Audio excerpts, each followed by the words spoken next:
Si no le han escuchado la frase, no hay problema, pero con gusto yo les comparto. Básicamente lo que él decía es que el abogado, entre menos lea o entre menos esté actualizado, cada día que pasa es menos abogado. Menudo problema nos dejó, ¿verdad? Así es que yo los insto a que asumamos con entusiasmo, eh, porque hay cosas bien interesantes, digamos, que se van a desprender de la clase, eh, no solo bajo el punto de vista teórico, sino bajo el punto de vista formal y ante todo la enseñanza que nos deja, ¿verdad? Eh, yo entiendo que el mundo ha ido cambiando estrepitosamente, al extremo que a veces uno le preocupa porque hay muchas teorías que se han venido manejando por muchos años y que últimamente están a punto de fallecer. Por ejemplo, no vamos a, obviamente a hablar de ideología, pero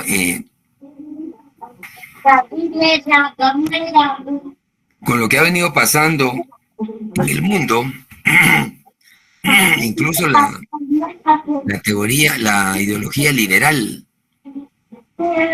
está en un tremendo cuestionamiento, que ha sido una teoría clásica, de por sí histórica, ¿verdad?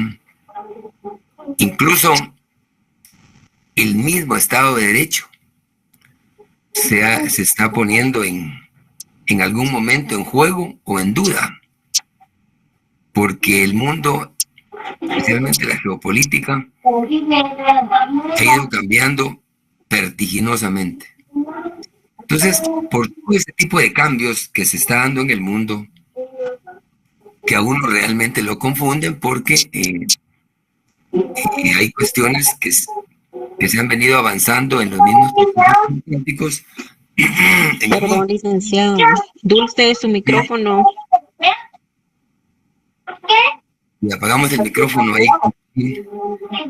No sé si es Dulce, no sé. Les voy a agradecer. Pues les decía que se han dado tantos en el mundo que uno cuestiona incluso los sistemas, porque a partir de la Segunda Guerra Mundial empezó a haber un avance importante en el multilateralismo. Pero lo que está pasando últimamente está echando por la borda todos los procesos, incluso de avance. Y les estoy hablando a nivel de Organización de Naciones Unidas, a nivel de OEA, no, eso sin comentarios, pero a nivel de Naciones Unidas, que ha sido tan alto su perfil, actualmente se le está cuestionando. Entonces, les comento esto porque la filosofía nos va a permitir tener más elementos de análisis y nos va a permitir incluso que se nos faciliten otras clases, siempre y cuando apliquemos aspectos como la deducción, apliquemos proceso científico en la investigación, la lógica, el sentido común. Son cosas que son tan necesarias aplicarlas incluso en la vida diaria, ¿verdad? Así es que este curso nos va a dar una serie de elementos y espero pues tener el gusto de poder compartir todo el semestre en el sentido de que agotemos al máximo los puntos establecidos en el programa y al final sí que nos importa ganar el curso, obvio, pero en la fase que ustedes se encuentran no basta ganar, hay que aprender, hay que profundizar y hay que asociar o vincular todos los cursos y ver el derecho como un sistema. Que no solo los médicos vean el cuerpo humano como un sistema, sino que nosotros veamos los procesos jurídicos como un sistema, porque una cosa integra a la otra. Así es que, bienvenidas y bienvenidos al curso, y espero que nos podamos entender en el transcurso del semestre con el objeto de compartir conocimientos, porque cada día uno aprende, cada día uno.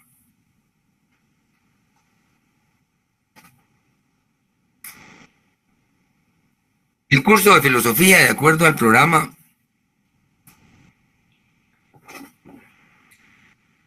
nos permite a través de cuestionamientos ontológicos, epistemológicos y éticos aplicables al campo jurídico. En otras palabras, lo que pretende es salir del círculo vicioso del derecho para interesarnos por lo no dicho y atrevernos a ir más allá de los límites que nos impone la costumbre o el pensamiento jurídico dominante.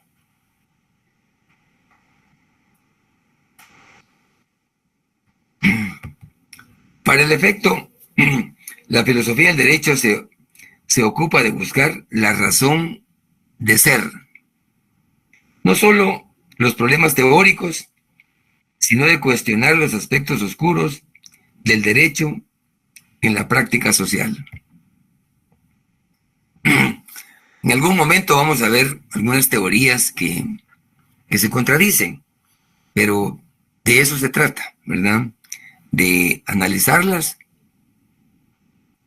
y tomar lo que uno estime pertinente y aplicable, ¿verdad? Obviamente, si uno tiene una tendencia, digamos,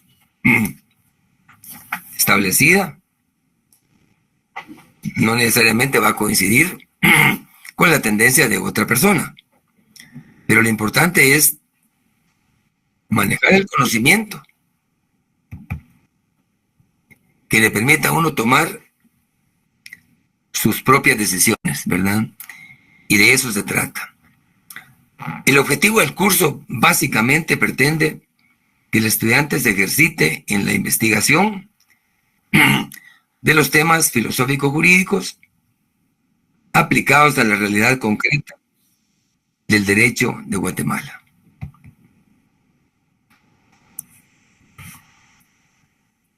Dentro de lo posible, cuando ya estemos en alguna clase, digamos, presencial, vamos a tratar de formar grupos.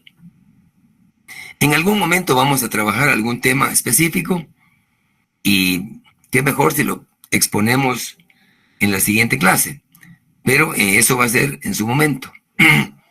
Hay temas que son bien interesantes que vale la pena que los compartamos, los comentemos, porque al final todos aprendemos en esa discusión o en ese intercambio de ideas.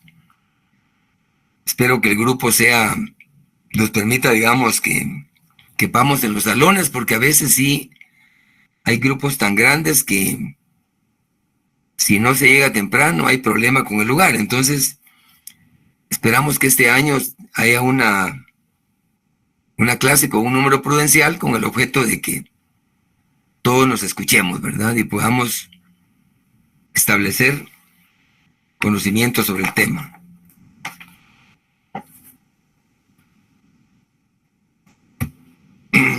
Previo a continuar con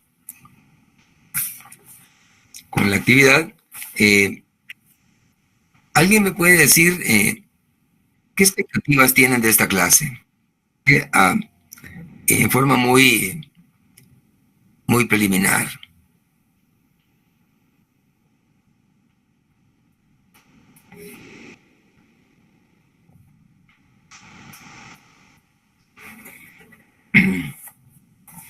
Con franqueza. ¿Qué dice Nancy Samayoa?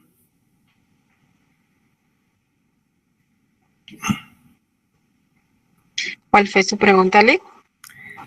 ¿Qué expectativa tiene usted de esta clase?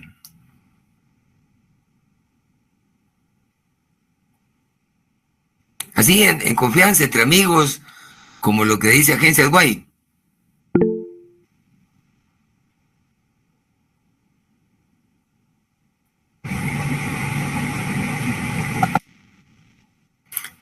Prefiero escuchar eso porque eso le permite analizar lo que comentemos. Pero, ¿alguien quiere manifestarse? Pues yo espero entender bien esta clase, y, pues no pasarla solo por pasarla, sino realmente ponerle importancia, ¿verdad? Aprender, más que todo. Le agradezco. Ah, bien, muy bien. ¿Alguien? ¿Alguien más?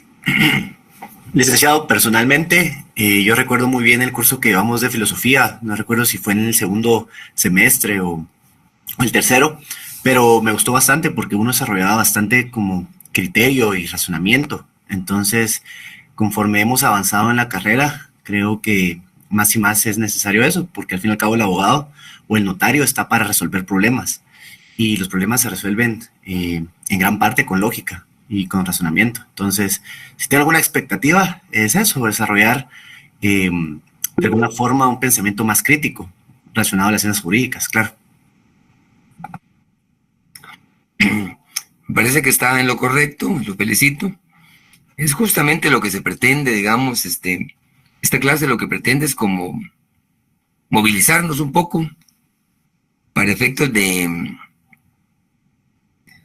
no tenerle miedo a las teorías y lograr, digamos, analizar y hacer los planteamientos que se consideren pertinentes. Y ante todo, romper el miedo, ¿verdad? Si uno tiene una duda, plantearla, escudriñarla y, de ser posible, llegar al fondo de la misma y entenderse, ¿verdad? Ya van a ver, en alguna de las clases vamos a abordar algunos temas derivados de las enseñanzas que nos dejó Platón, así como Aristóteles. Eh, es interesante cómo la cultura helénica, en épocas remotísimas, a veces 5 siglos antes de Cristo, que uno dirá, bueno, estamos hablando del año 500 antes de Cristo y estamos en el 2025, estamos hablando de más de 2500 años. Y ¿saben lo interesante al final? Es que son aspectos que, a pesar de los siglos y a pesar de los cambios que han surgido en el mundo, siguen vigentes. Una cosa increíble, increíble, ¿verdad? Entonces, nos damos cuenta que nosotros a veces estamos como empezando a, a, a ver cosas que hace siglos ya pasaron. Entonces, eso es lo importante de esta clase. De hecho, hoy vamos a avanzar un poquito en parte de la temática. Sin embargo, quiero sugerirles, aunque la bibliografía que nos aparece en el programa es bastante amplia, no es tan fácil adquirir los textos, aunque a veces en forma virtual se facilita, pero yo les sugiero que evalúen adquirir algunos libros o en todo caso consultarlos. Uno de ellos sugiero que consulten a García Maínez sobre filosofía del derecho. Él es un personaje mexicano que hay mucha similitud por la lengua, por la cercanía, que nos puede ayudar mucho a ir entendiendo la misma. Hay otro libro que es pequeño, que es de un docente de la universidad, que en paz descanse, un gran profesional, el licenciado Luis César López Permo. Eh, Creo que ustedes no lo ubican, pero él lamentablemente falleció hace unos años Por cierto, él profundizó mucho en el curso de filosofía. Pero hay un libro de él que se denomina, pequeño, que se denomina De la justicia de la ley a la filosofía del derecho. De la justicia a la filosofía. Es un libro muy corto, que incluso se puede analizar en un fin de semana, pero que da parámetros muy vinculados con el curso. Entonces, son dos textos que sugiero que los consulten. Y el tercero, este sí es un texto de ligas mayores. Si lo pueden adquirir, enhorabuena, porque al final uno desde que va avanzando en la carrera, es importante irse dotando de textos e ir formando su propia biblioteca, ¿verdad? Entonces, al final de los años, uno resulta increíblemente haciendo crecer los volúmenes porque van surgiendo diversas inquietudes y textos que son interesantes. Y de hecho, no solo hay que quedarse, digamos, leyendo cierta temática. Es importante ir un poco más allá. Leer un poco de literatura, un poco de biología. En algún momento, pues, profundizar en algunos temas como económicos, porque al final el derecho le exige a uno no necesariamente que uno se convierta en un todólogo, porque últimamente se han ido dando las especializaciones. Sin embargo, es importante, digamos, irse dotando de diferentes textos, porque al final no solo sirven de consulta, sino que le permiten a uno, digamos, tener su propia consulta. No, las bibliotecas anteriormente sí eran muy conocidas, muy utilizadas. Hoy están quedando un poco para la historia, porque la mayoría trata de resolver sus cosas a través del teléfono o su laptop, ¿verdad? Y hay otro distractor bien delicado, que es la inteligencia artificial, ¿verdad? Entonces, que al final, como dice un cantante, ¿a dónde vamos a parar, ¿verdad? Al final con la tecnología? Porque las cosas son tan dinámicas que lo que hoy es válido, mañana no lo es. Entonces, complejo. Sin embargo, hay cosas que no hay que verlas como algo arcaico, porque siguen dando sus frutos. Y en el caso de contar con textos propios, es interesante porque uno incluso puede subrayar el párrafo que le interesa a uno, obviamente con marcador, ¿no? Con un lapicero ahí para dejar eso como que fuera una mala plana, de manera que cuando uno quiere volver a consultar, ya no necesariamente uno lee el texto completo, sino que se va a la parte conducente. Entonces, eso lo logra uno si uno es propietario del texto. Si no lo es, obviamente, esto no se puede hacer, ¿verdad?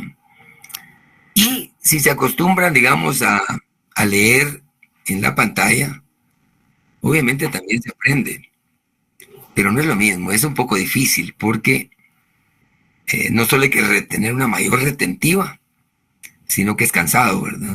Con sus consecuencias con la vista. Pero bueno, ahí se queda a criterio.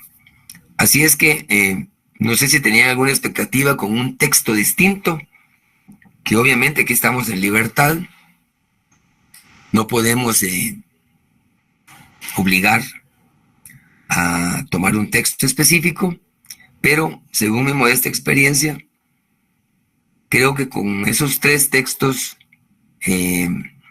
serían de un buen auxilio, ¿verdad?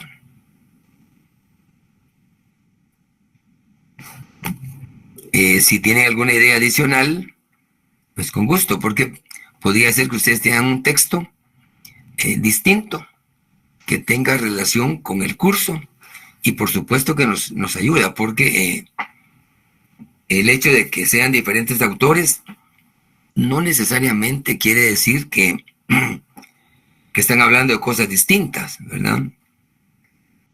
Porque si hablamos, por ejemplo, de Locke, de Montesquieu,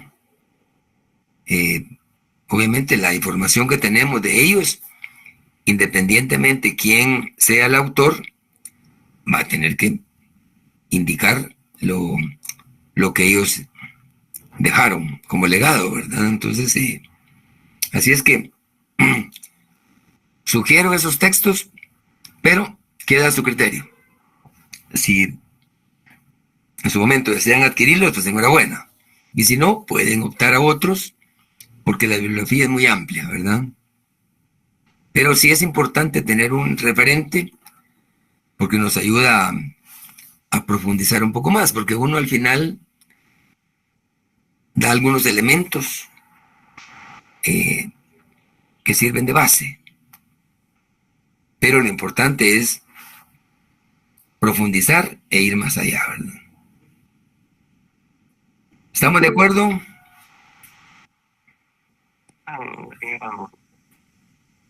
Sí, licenciado. Perdón, Eli, una consulta. ¿Cuál puede ser texto? Perdón, estoy hablando, ¿sí? Porque solo tengo el primero, que es Filosofía del Derecho, de García Maínez, y de la justicia de la ley a la filosofía del derecho, de Luis López. Y el tercero, no sé si lo indicó o no lo indicó, licenciado, perdón. Si no indiqué, el tercero es Recasén Siches, Tratado General de la Filosofía del Derecho. Recasén Siches es un personaje que escribió, eso sí, es un libro bastante extenso e intenso, pero de lo que he visto yo de la bibliografía que nos sugiere el curso, es uno de los que más tiende a ajustarse al mismo, ¿verdad? Aparte de que Recasén Siches, pues es un tratadista de primer orden, ¿verdad? Recasén Siches. Bien. Siempre ya tratando de iniciar un poquito sobre la clase, algunos lineamientos en el tema del conocimiento. Tomemos en cuenta que lo primero que tenemos como seres humanos, digamos, en algún momento, son las ideas. Todos manejamos infinidad de ideas en el mismo día. Y no tenemos, ahí sí que idea de la cantidad de procesos que llevamos consciente o subconscientemente, ¿verdad? Y en ese sentido es importante que diferenciemos, por ejemplo, qué es una idea y qué es una noción, ¿verdad? Y básicamente la diferencia es que una noción ya es un nivel un tanto superior a una idea. Por ejemplo, decimos, tengo la idea un viernes salir de clases e ir al Portalito. Pero si salen tarde y conocen el Portalito, van a decir, a lo mejor ya está cerrado. Entonces, la idea inicial es salir. Pero si ya conocen el escenario del Portalito, que tal vez es un mal ejemplo que les estoy dando, ya se vuelve una noción, porque ya tienen un concepto, no concepto, pero tienen una, digamos, un mínimo organizado mentalmente sobre lo que se está planteando. Si seguimos, digamos, la ruta lógica en el tema de lineamientos del conocimiento, nos vamos a encontrar ante un concepto, de una idea a una noción y de la noción al concepto. El concepto ya es un sentido más amplio, ¿verdad? Y por cierto, en su momento vamos a conocer que el concepto no es no es un elemento casuístico, en el sentido de que surgió de la nada. Quien acuñó el tema fue Aristóteles, ¿verdad? Pero en su momento lo vamos a ver en qué entorno surgió. Pero ese es el hilo conductor, idea, noción y concepto. Por ejemplo, si hablamos del derecho, podemos tener un concepto del derecho, ¿verdad? Independientemente, ¿verdad? De la materia aplicable al derecho. Pero sí tenemos noción de ese concepto. Si continuamos en ese hilo conductor del conocimiento, nos vamos a encontrar con una definición, ¿verdad? Del concepto pasamos a una definición. Y la definición sí es un término ya más alto del conocimiento. Por ejemplo, nosotros decimos derecho como concepto. Pero si, por ejemplo, definimos derecho civil, por ejemplo, entonces ya vamos a decir, bien, si estamos hablando de derecho civil, podemos definirlo como conjunto de normas jurídicas e instituciones y principios que regulan a la persona, al matrimonio, a la familia y el patrimonio, por ejemplo, ¿verdad? Y estamos hablando de una definición. Por eso yo les sugería o les sugiero, en algunos años yo estuve examinando privados, o sea, exámenes técnicos profesionales ahí en la facultad. He tenido el privilegio de examinar como por 13 años. Últimamente no he estado examinando, pero sí lo hice por un promedio de 13 años. Y mi sugerencia, cuando hablaba con un grupo de jóvenes que iban a someterse a la prueba, les decía, miren, no traten de memorizar determinada definición.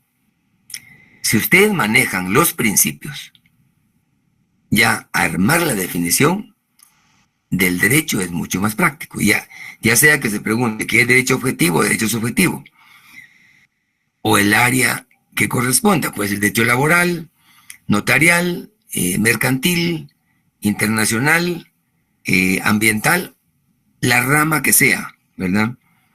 Si nosotros tenemos claro que es un conjunto de normas jurídicas que regulan lo que se pretende, ¿no? Le agregamos principios, entonces ya, sin que memoricemos, le damos forma a una definición de derecho, siempre y cuando tengamos la base, ¿verdad? Eso es lo interesante, digamos, de poder hilar aspectos relacionados con el tema del conocimiento. Siguiendo ese orden, digamos, ideas, nociones, conceptos, definición, nos vamos a encontrar con las teorías, ¿verdad? Y una teoría sí ya es un conjunto organizado de ideas referente a cierta cosa o que tratan de explicar o aplicar un fenómeno, ¿verdad? Entonces, eso es lo interesante, digamos, de la filosofía, que nos lleva, nos obliga en gran medida a pensar, a discutir, especialmente a cuestionar, ¿verdad? A cuestionarnos incluso a veces, ¿verdad? Entonces, y en ese sentido, sí es importante que uno pueda, digamos, intercambiar ideas o a veces hacer consultas, porque es la única forma de ir aclarándolas, ¿verdad? O dejar anotado para hacer la consulta posteriormente y de esa cuenta despejar dudas, ¿verdad? Porque al final de eso se trata, digamos, de ir como conociendo y conociéndose a uno mismo. Por cierto, esa es una frase que dijo Sócrates: conócete a ti mismo, ¿verdad? Y es tan real eso y tan importante, porque a veces incluso uno no se conoce, ¿va? Porque a veces tiene reacciones que uno dice, bueno, ¿por qué actúa así? ¿Verdad? Así es que, a grandes rasgos, son algunas inquietudes que vamos a ir desarrollando en el transcurso de la clase, y se van a dar cuenta que no es como muchos creen la filosofía. Algunos creen que es un tema aburrido, un tema, digamos, de poco contenido, o que no tiene, digamos, la trascendencia que uno quisiera, ¿verdad? Ahí estamos equivocados, porque hay que verlo como un proceso de aprendizaje y de ejercicio mental que nos permita aprender a cuestionar, ¿verdad? Y no a alegar por alegar, a discutir por discutir, sino que hacerlo con sentido y ante todo con criterio, ¿verdad? ¿Algún comentario para entrar a otra área que me interesa avanzar el día de hoy?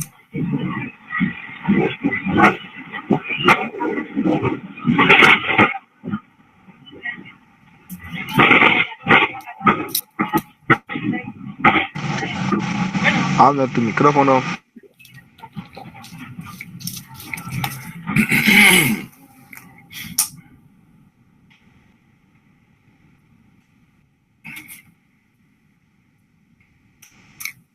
Sobre los exámenes todavía no hablamos, ¿verdad?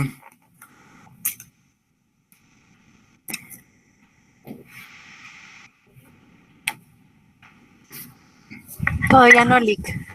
No, Lick. Muy temprano para hablar, ¿verdad? Vamos a avanzar por lo menos unas 4 o 5 clases para decir, bueno, ya tenemos por lo menos 2 preguntas por clase, ¿no?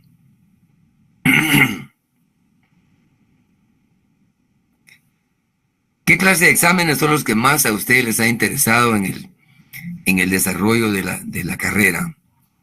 Esos exámenes que le ponen a uno problemas a resolver, o esos exámenes que exigen definiciones, o esos exámenes que ponen falso y verdadero.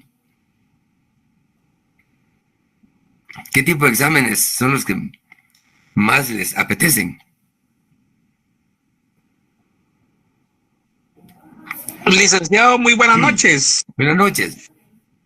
Fíjese que uno de los problemas que se ha dado precisamente con los temas a desarrollar o problemas de desarrollo es el factor tiempo, porque lamentable muchas veces en el factor tráfico que influye, ¿verdad? A la hora de realizar los exámenes, a veces nos complica un poquito el tiempo, a veces inclusive hasta los catedráticos normalmente dan cierta hora, pero se suscita el problema muchas veces que pues logramos llegar un poquito tarde y eso nos hace un retraso. Entonces yo considero, a mi criterio personal, no estoy hablando a nivel general para que no haya ningún problema, ni después los compañeros van a estar alegando de que uno habló como que por todos, ¿va? Yo hablo a mi persona.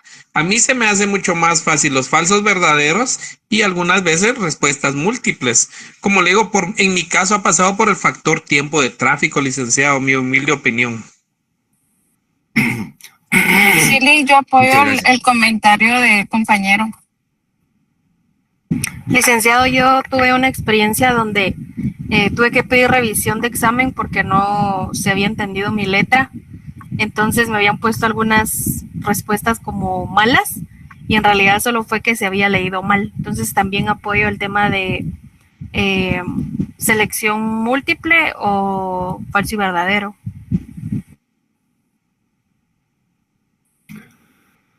Bueno, les agradezco los comentarios porque sí, efectivamente, el tema caligráfico, sí, hay momentos en que es complejo porque yo no sé qué pasó en la primaria de algunas compañeras o compañeros, pero en su momento sí había una formación un tanto distinta, porque actualmente sí, yo personalmente tuve algunas experiencias en el semestre anterior. Sí tuve algunas dificultades para calificar algunos exámenes porque no estaba convencido si me habían escrito en árabe o jeroglíficos o mosquitos. Entonces, sí, a veces digamos, la escritura no siempre legible, ¿verdad? Y tomando en cuenta que en el 10º semestre nos espera notarial 4, evidentemente hay que trabajar escrituras públicas.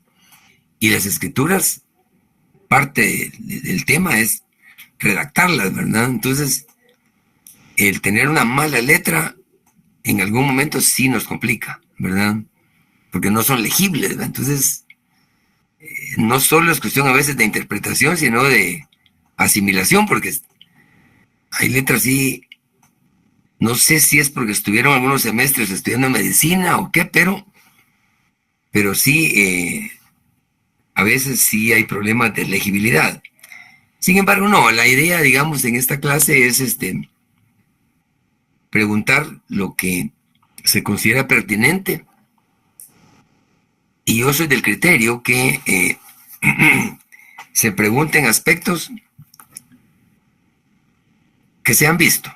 O sea, no es tan válido o no es lo más sano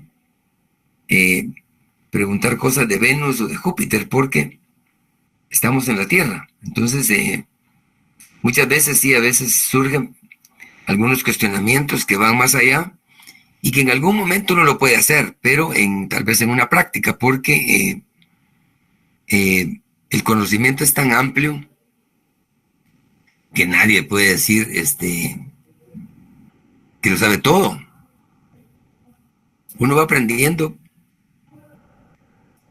o aprendiendo a dominar ciertos temas o cierta área, pero ello no quiere decir que vaya más allá. Yo me recuerdo en una ocasión, tuve la oportunidad de desayunar en una actividad en Jutiapa con uno de los que ya fue rector de nuestra alma mater y platicando de literatura. Yo en ese entonces acababa de leer, por pura curiosidad, la vida de Maximiliano Zapata. Había visto la película en donde el actor principal es el hijo de Vicente Fernández, o sea, y Lucero actuaba ahí como esposa de Alejandro, pero él haciendo el papel de Emiliano Zapata, que fue un revolucionario mexicano que luchó la parte sur en su oportunidad, defendiendo la parte sur, y Pancho Villa, peleó la parte del norte, cerca de Texas. Entonces, así se dividieron en la época revolucionaria las áreas de discusión. Yo había leído recientemente el libro, por cierto es bien interesante, de Emiliano Zapata, cuando se dirigía a un presidente de Estados Unidos, siempre firmaba él diciendo, los principios no se negocian, y firmaba sobre eso, ¿verdad? Y le digo al que ese entonces era rector, ¿ha leído algo sobre Emiliano Zapata? Le dije, sí. Pues mire, José Luis me dijo, con franqueza le digo, no he leído nada sobre él. Me parece interesante lo que estaba comentando usted, me dice, pero no he leído.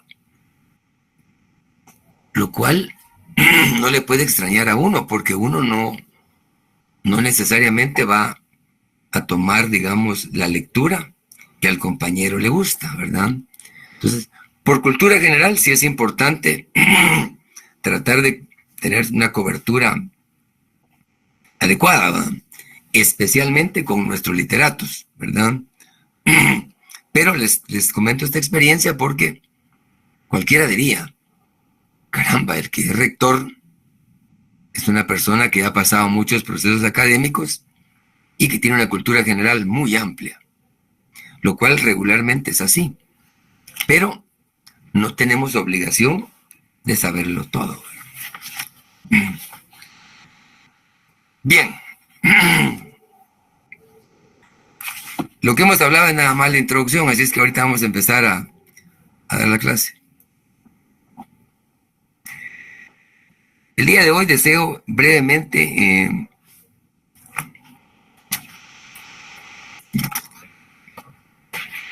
dar unas pinceladas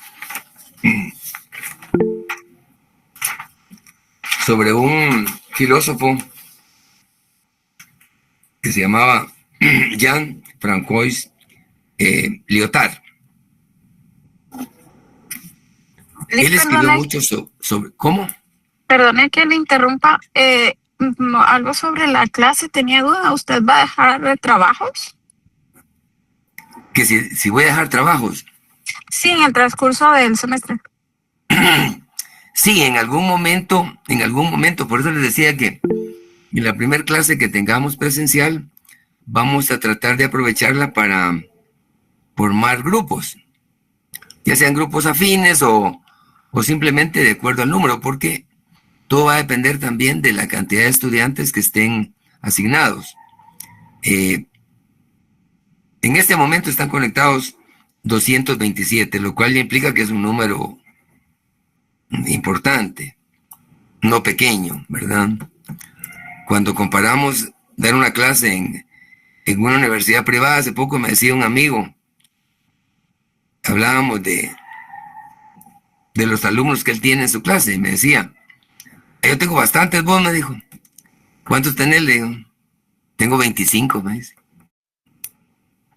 25 alumnos en una clase personalizada, ¿verdad? Aquí ya sumamos 227, ¿verdad? Una pequeña diferencia, ¿no? Vieran que alegres para calificar, hay más de 200. Un poco complejo. A veces pido ayuda. De repente alguien se anima ahí a sacrificar a un compañero o compañera. Pero sí, en concreto, compañera, su pregunta, sí, en algún momento vamos a dejar un trabajo para no solo ir profundizando en algún tema, sino, obviamente, pues poder obtener algunos puntos por el esfuerzo, ¿verdad? Gracias, Lick, muy amable. Licenciado, mucho gusto. Tengo una duda con referente a los libros que usted nos acaba de indicar. Fíjese que yo solo encontré un libro de Luis César López que se llama Libro de Exordio a la Filosofía del Derecho. ¿Es ese el libro que usted nos indicó? Este es otro, pero sí, él escribió varios. Entonces, si no es este que les estoy sugiriendo, si es el libro sobre filosofía del derecho, está bien, porque él, por ser docente, entendía muy bien la temática del curso. No hay problema. Sí, ok, gracias.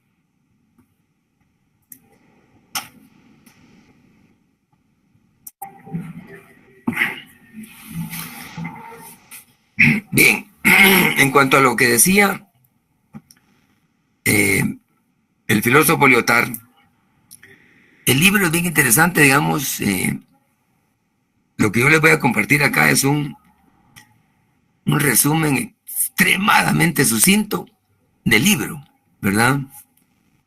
Aunque no es muy grande el libro, tiene su complejidad, porque cualquier libro de filosofía tiene lo suyo, ¿verdad? Pero lo interesante de él es que el libro lo tituló ¿Por qué filosofar? Es una pregunta. ¿Por qué filosofar? Y en el desarrollo del libro, él trata de ir explicando y justificando el por qué. Y lo interesante del libro es que empieza diciendo, lo deseado es, en fin, deseado por estar prohibido. Y ahí empezamos con un pequeño tambaleo, ¿verdad? Es decir, lo deseado es, en fin, deseado por estar prohibido. De hecho, hay refranes que dicen, lo prohibido es más interesante, lo prohibido llama la atención,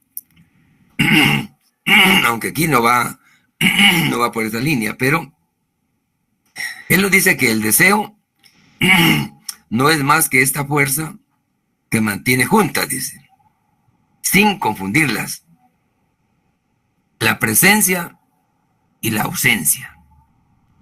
Alguien dirá, bueno, si estamos hablando de la presencia, es una cosa, la ausencia es otra.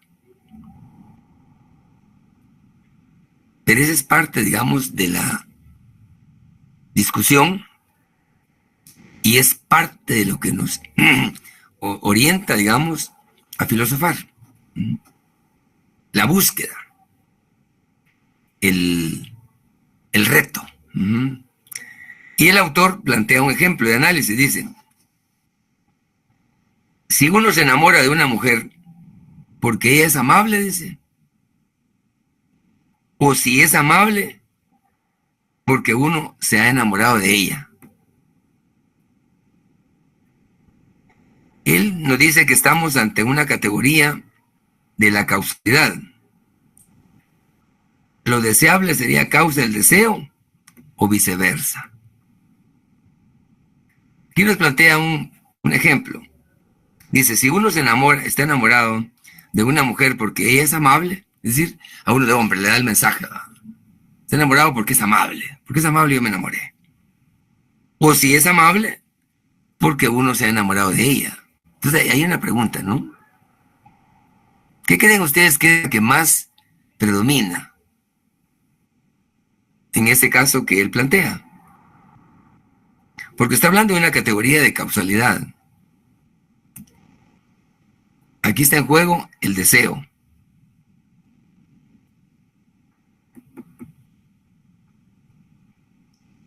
¿Cuál creen ustedes? Obviamente aquí no es que alguien tenga o no la razón, pero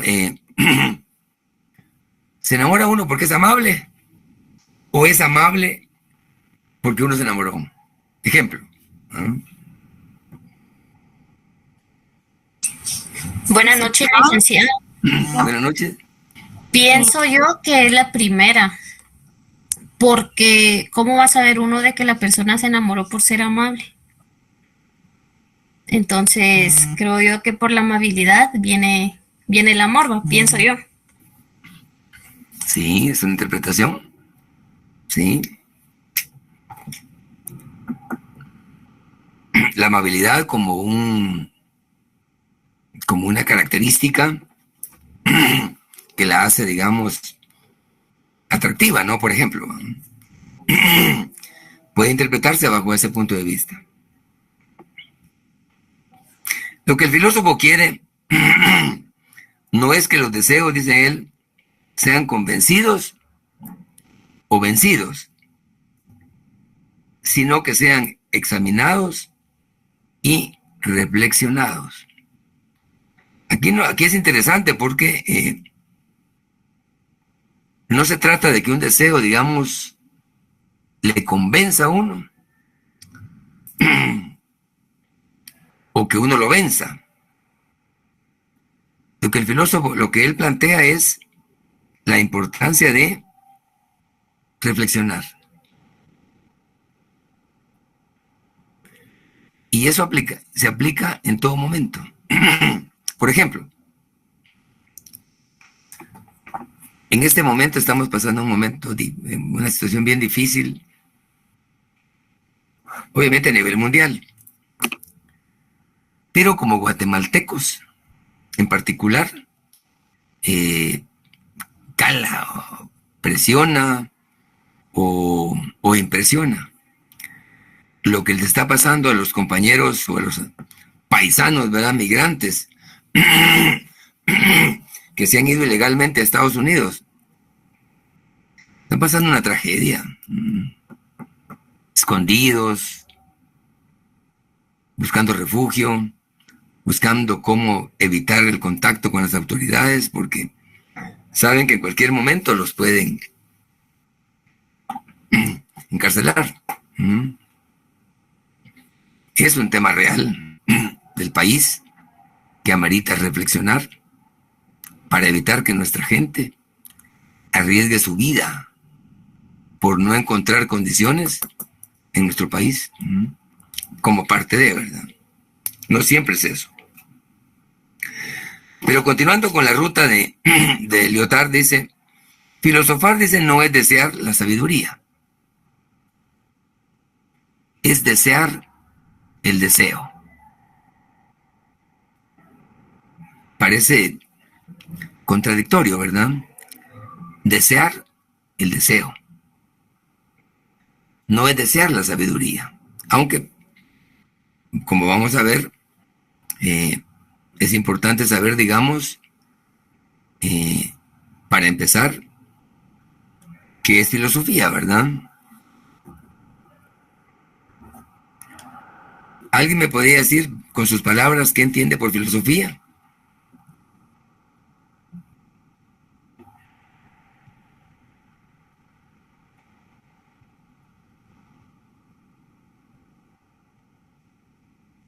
Con confianza.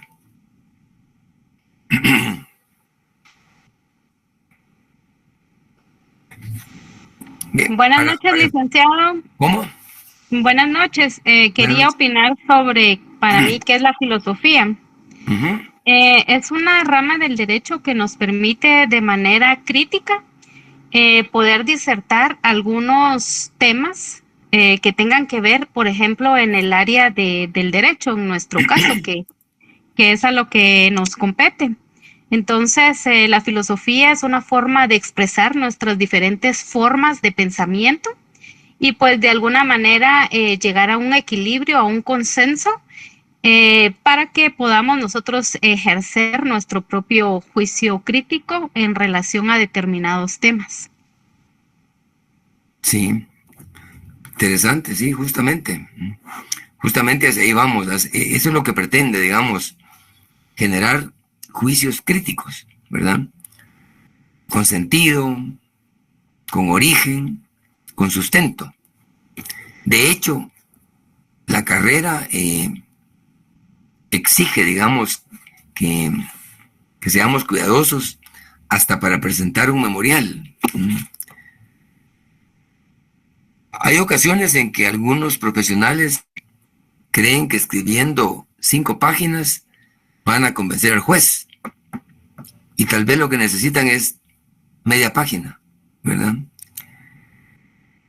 Entre más se extiende uno a veces, más revoloteo, más complica las cosas, o regresa al origen. Entonces, es importante ser prácticos a veces. Pero ¿cómo vamos a lograr eso? Sabiendo discernir, ¿verdad? Y pedir lo que procede, o contestar lo que pregunta, ¿verdad? Porque muchas veces uno dice, como yo sé más de esto, saca otro tema y de ese tema se enreda uno. Entonces, eso es lo que pretende la filosofía, ¿va? Analizar, discutir, tener sentido crítico para poder, digamos, abordar las diferentes áreas del derecho y vincularlos con las ciencias que están relacionadas, que en su momento lo vamos a ver, ¿verdad? Así es que de eso se trata. Y en sí la filosofía como tal, digamos, viendo el concepto así, digamos, específico. Filos significa amor. Y Sofía, sabiduría. En otras palabras, cuando hablamos de filosofía, solo filosofía, es amor a la sabiduría, ¿verdad? Ahí va orientado el concepto, ¿verdad? Amor a la sabiduría, ¿verdad? Y en ese sentido nos dice el autor que la filosofía no es desear sabiduría, sino que desear el deseo, para efectos de profundizar y conocer más. Hay un apartado del libro que él nos orienta sobre la filosofía y su origen. Y él en forma concreta dice que la pérdida de la unidad es el motivo de la filosofía, en el sentir de qué es lo que nos impulsa a filosofar. Con la pérdida de la unidad nos provoca reflexionar. La pérdida de la unidad, es decir, cuando uno tiene, digamos, pierde un poco el control de las cosas, ¿verdad? Entonces, tiene que ir como armando el rompecabezas, ¿no? Y eso le hace a uno reflexionar. Por ejemplo, si uno está en una conversación y se altera, con facilidad uno pierde el control y expone cosas que a lo mejor no quería decir, pero las dice. Y eso, póngale mucha atención, porque a veces incluso uno puede ser con su novia, con su esposa, con su pareja, que en algún momento se ofenda por alguna reacción así que se asuma sin reflexionar. Las consecuencias son tremendas, ¿no? Tremendas. No solo la suegra juega un papel importante, sino también la hija de la suegra. Así que tiene muchísimo cuidado, pero parte de que es importante reflexionar y antes de decir, pensar lo que se va a decir, porque una vez dice sin pensar lo que está diciendo. Tremendo error. Es necesario pensar antes de actuar, ¿verdad? Y para eso nos sirve la filosofía, entre otras cosas, ¿verdad?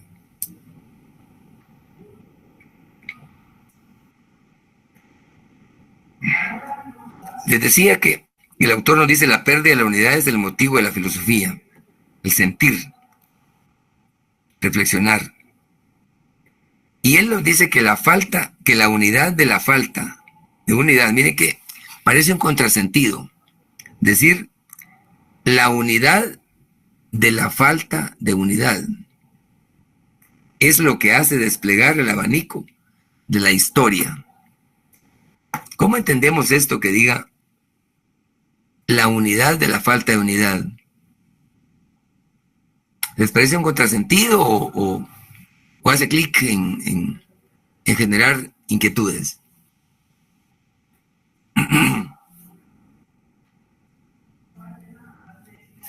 La falta de unidad provoca. Eso es lo que él dice, ¿verdad? Y que es el motor de la historia, el abanico de la historia es él.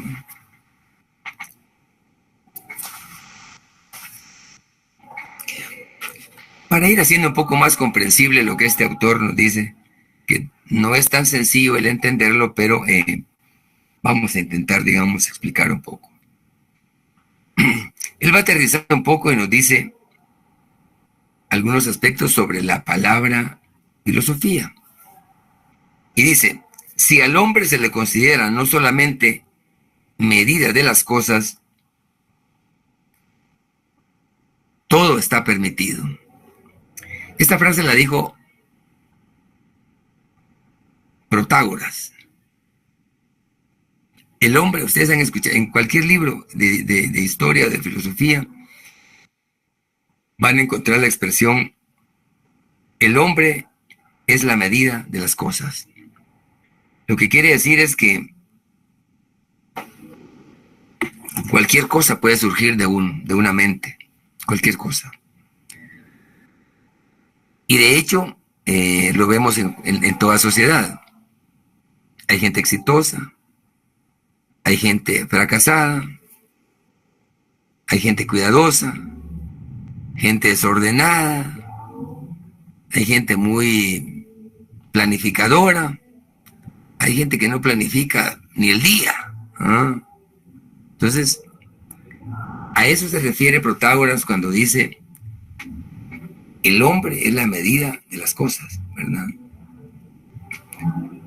Obviamente sin entrar a religión o entrar a otros campos, pero la grandeza de uno como ser humano a veces ni siquiera uno la imagina. Tenemos un potencial increíble, poco aprovechado. Para ir concluyendo, esta fase sí quisiera que la acuñáramos, porque nos va a servir incluso no solo para la clase. ¿Quién ha escuchado al personaje de Albert Einstein? ¿Cuál fue como la mayor, digamos, el mayor aporte de Einstein?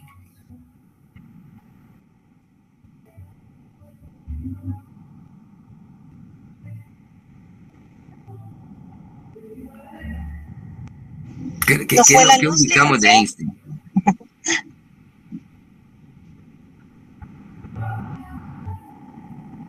Alguien se recuerda sobre la gravedad, pero bueno, no vamos a entrar al tema, digamos, científico o técnico de Einstein, no. Pero sí me interesa, y esto sí se lo sugiero, que tratemos de asimilarlo porque nos va a servir para la vida. Fíjense que Einstein, cuando se le preguntó qué opinaba sobre la filosofía, obviamente Einstein no fue un filósofo, Einstein fue un científico. Pero al referirse a la filosofía, acuñó una frase muy interesante, quizá ingenua, pero sigue siendo valedera. Él nos dijo, la filosofía, dijo, es tomar en cuenta lo incomprensible en el universo, haciéndolo comprensible. Miren qué interesante. Lo incomprensible, hacerlo comprensible. ¿Qué les parece esa expresión de un personaje como Albert Einstein?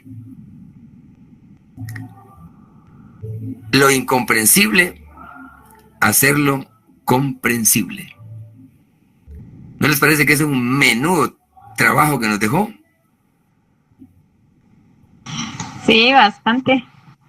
Pero en esta época bastante factible, considero, licenciado, porque existe tanta tecnología, tanta información, tanta inteligencia artificial que de alguna manera lo incomprensible apoyado no solo en literatura, libros y todas las bondades que nos ofrece hoy en día los medios de comunicación y los canales, podemos hacerlo incomprensible, comprensible. Por ejemplo, en el ámbito, por decirle un ejemplo tal vez no filosófico, pero por ejemplo un problema matemático, antes si alguien no nos explicaba, no leíamos un libro o el docente no nos explicaba, no se podía solucionar. Hoy en día, por medio de una IA, de inteligencias artificiales o de plataformas, de canales como YouTube, lo incomprensible puede ser comprensible porque el alumno ya solo ingresa la fórmula y en un santiamén hasta les dan las explicaciones y todo lo correspondiente.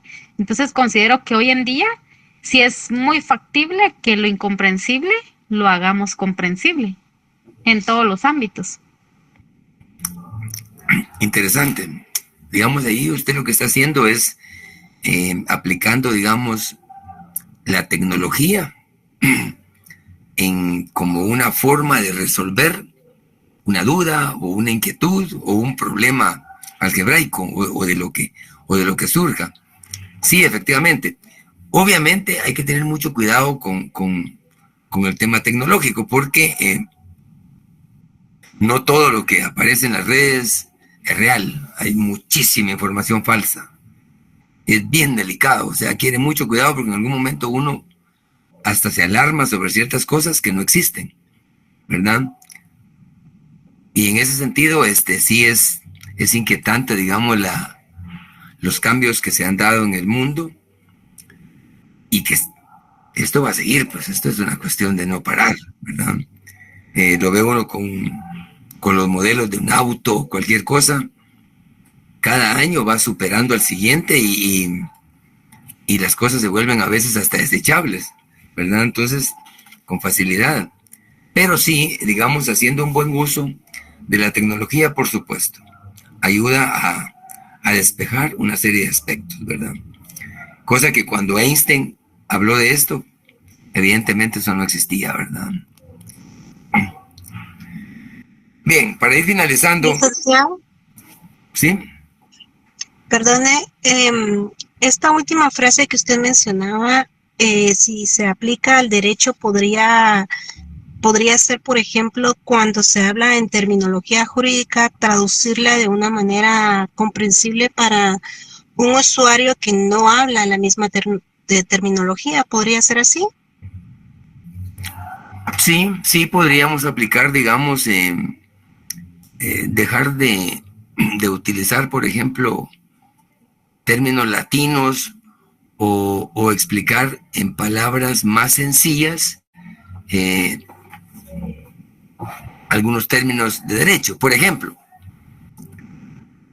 hoy que estamos en estado de sitio, que es, bueno, no sé si realmente estamos en eso, pero formalmente sí. Allanar, por ejemplo, la casa. Lo pueden hacer las autoridades sin necesariamente tener orden de juez, ¿verdad? Si hay sospecha sobre un tema o alguna flagrancia. Pero ¿cómo hacerle entender a alguien de que le digan que lleguen a su casa y le sorprendan y que le digan, vamos a allanar su casa? O abre o rompemos la puerta. Si le decimos a un campesino, vamos a allanar su casa, a lo mejor escucha mal y dice, van a allanar mi casa, ¿verdad? No lo entienden. Y es cierto, incluso es importante ser cuidadoso porque a veces uno, como estudiante de derecho o como profesional de derecho, muchas veces utiliza un lenguaje un poco, como decían los venezolanos, incomprensible, ¿verdad? Entonces, sí quiere cuidado. Pero sí es aplicable, digamos, lo que usted está comentando. Por último, dice el autor, he aquí pues, ¿por qué filosofar? Dice. Porque existe el deseo, porque hay ausencia de la presencia. Aparentemente es un contrasentido decir ausencia de la presencia, pero cuando uno ve esto, en algún momento lo asocia a Arjona y se da cuenta que Arjona tiene muchos elementos filosóficos en sus canciones, ¿verdad? Mucho sentido figurado o mucha imaginación. Decir, por ejemplo, ausencia en la presencia, aparentemente es un contrasentido, pero no. Es más, es el reto de la filosofía, ¿verdad? Muerte en lo vivo. Imagínense ustedes, muerte en lo vivo. ¿Y por qué tenemos capacidad de articular lo que no lo está? Articular lo que no lo está. O sea, aparentemente es un contrasentido. Y también porque existe la alineación, dice él, la pérdida de lo que se creía conseguido y la decisión entre lo hecho y el hacer, entre lo dicho y el decir. Y finalmente, ¿por qué no podemos evitar esto? Dice el autor. Atestiguar la presencia de la falta con la palabra. Lo que él nos dice con estos términos es, en verdad, ¿por qué no filosofar? ¿Verdad? Si hay tanto que hablar, tanto que pensar, tanto que analizar, porque al final eso nos enriquece, ¿verdad? Si nosotros en Guatemala tuviésemos diálogos serios y que nuestros dirigentes fuesen más responsables, tendríamos un país distinto, porque, como dicen algunos, hablando se entiende la gente, pero una sociedad muda no resuelve esos problemas, ¿verdad? Y uno como profesional del derecho tiene que aprender a rebatir, aprender a defender las causas, obviamente con prudencia, con ética, con principios y con conocimiento. Si uno, digamos, asume esos roles, ya sea en la figura como notario, va a ser un notario cuidadoso, responsable, ordenado.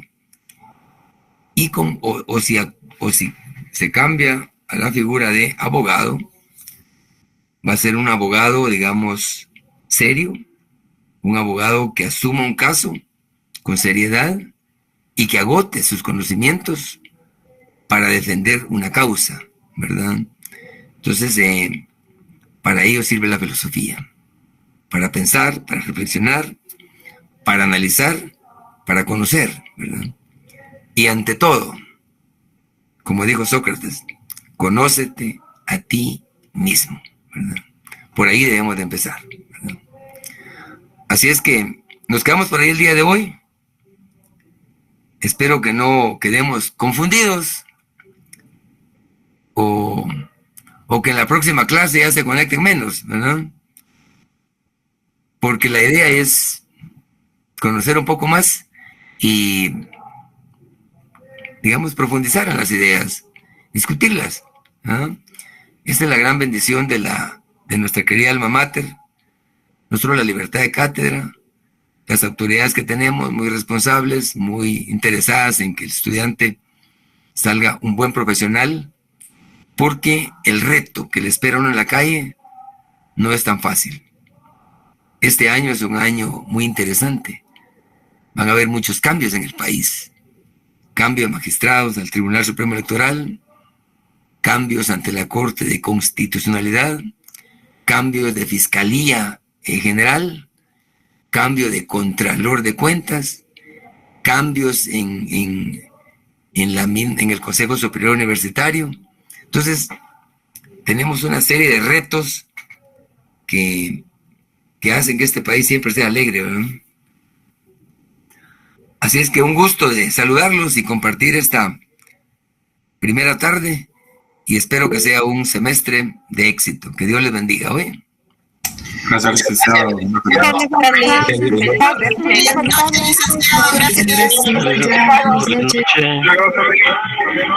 Gracias.